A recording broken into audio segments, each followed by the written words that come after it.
కూడా మనం అవసరమైతే వాళ్ళ ఎస్సీ సర్టిఫికేట్ పోగొట్టాలి. ఎందుకంటే ఎస్సీ సర్టిఫికేట్ పోగొడితే కానీ మళ్ళీ తిరిగి ఎన్నిక రావాలని భయం పుట్టాలి కదా. రాయలసీమ రెండేం చేసినా భయం పుట్టించే రాజ్యాధికారం వచ్చారు. మనం కూడా ఏం చేయాలి? భయం పుట్టించాలి. భయం అంటే ఏం పుట్టించాలా? వాళ్ళ ఎస్సీ సర్టిఫికేట్ మనం పోగొట్టాలని మనం ఏం చేయాలా? మన ముందు ఏం చేయాలంటే మన ఎస్సీ హిందువుల్లో ఆఫీసర్లు ఎవరో మనం సేకరించాలి. ఎవరో ఆఫీసర్లు, ఈ ఆఫీసర్లు సేకరించిన డబ్బు కోసం కాదు, డబ్బు వసూలు చేయడం కాదు, వాళ్ళ సాయం మనం తీసుకోవాలి.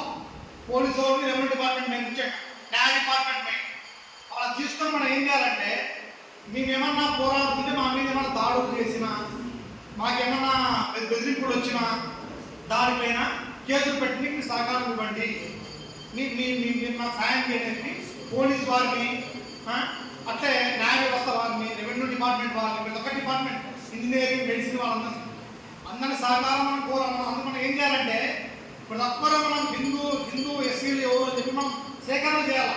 ప్రతి ఒక్క క్యాస్ట్ వాట్సాప్ గ్రూప్ పెట్టి అందరినీ ఆహ్వానించి మీ సహకారం మాకు ఇవ్వండి, మీకు పోరాడతాం. ప్రతి ఒక్కరు పోరాడాల్సిన సమయం వచ్చింది మనకి. కృష్ణమాదేవి కూడా అతను ఎవరు డబ్బులు ఇస్తే వాళ్ళ సైడ్ పోయాడటం. ఇంతకుముందు ఎస్సీ వర్గీకరణ కోసం పోరాడి ఎప్పుడో రావాల్సింది ఇంత లేట్ చేసినాడు.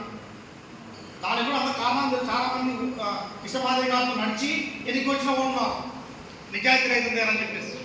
ఇప్పుడు వర్గీకరణ అయిపోయింది కాబట్టి నెక్స్ట్ ఏంది, అతనికి మళ్ళీ ఫేమస్ కావాలా, మళ్ళీ డబ్బులు దందా చేయాలి. దానికని చెప్పి క్రైస్తవ దళితుల్ని ఎస్సీ హోదా రావడానికి పోరాడుతున్నాడు. క్రైస్తవ దళితులు, క్రైస్తవ షెడ్యూల్ క్యాస్ట్ హిందువులు ఎన్ని బాధలు అనుభవించారో కృష్ణమాదేవి గారికి మనం తెలియజేయాలి. మనం కూడా కృష్ణమాదేవి గారిని కలవాలా, వెళ్ళి మనం ఈ మాట అంతా చర్చలు జరపాలా. మేము ఎంత బాధలు పడ్డాము, పెళ్ళి ఎందుకు రావట్లేదు మాకు. లవర్స్ కూడా చెప్తారు కొంతమంది. ఆ ఫ్రెండ్ ఒక టీచర్, గవర్నమెంట్ టీచర్ అయ్యే ముందు ఒక క్రిస్టియన్ అమ్మాయిని లవ్ చేసినాడు. అతను హిందూ మాల లవ్ చేస్తే హిందూ అని చెప్పి అతను ఒప్పుకోలే. మళ్ళీ వీడు మంచి ఉన్నతులు బాగా మంచి చదువుకున్నవాడు బాగా క్రైస్తవులనే ఏమన్నా సార్ క్రైస్తవులు కావాలని చెప్పి ఆ అమ్మాయి వాడిని రిజెక్ట్ చేసింది. ఇదే కాకుండా చాలామంది యూనివర్సిటీలో కూడా నాకు సహకారం మీరు హిందువులకి, హిందూ షెడ్యూల్ క్యాస్ట్ సహకారం మీరు, ఏ పనులు కావట్లే, అన్ని డిపార్ట్మెంట్లో క్రైస్తవులు ఉన్నారు, మనకేమో పనులు చేసి పెడతారా అంటే మన వివక్ష ఉంది. హిందూ దళితులకు ఏడం బైబుల్లో ఎస్సీ మాదిగా, బైబుల్లో మాది కులాలు ఏడం ఉన్నాయా, మాల కులం ఏడం ఉందా, రెల్లి కులం ఏడం ఉందా, మోచి కులం ఏడం ఉందా, మహర్ కులం ఏడం ఉందా?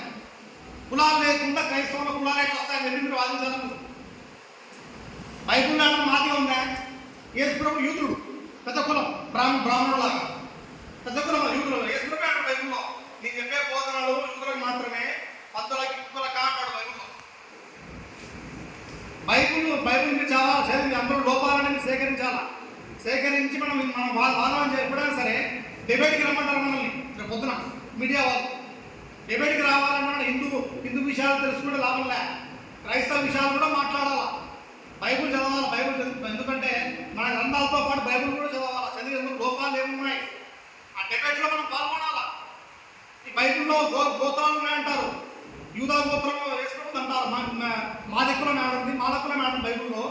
యాడుని చెప్పండి, హిందూ నాగరికత ఏడుంది బైబుల్లో.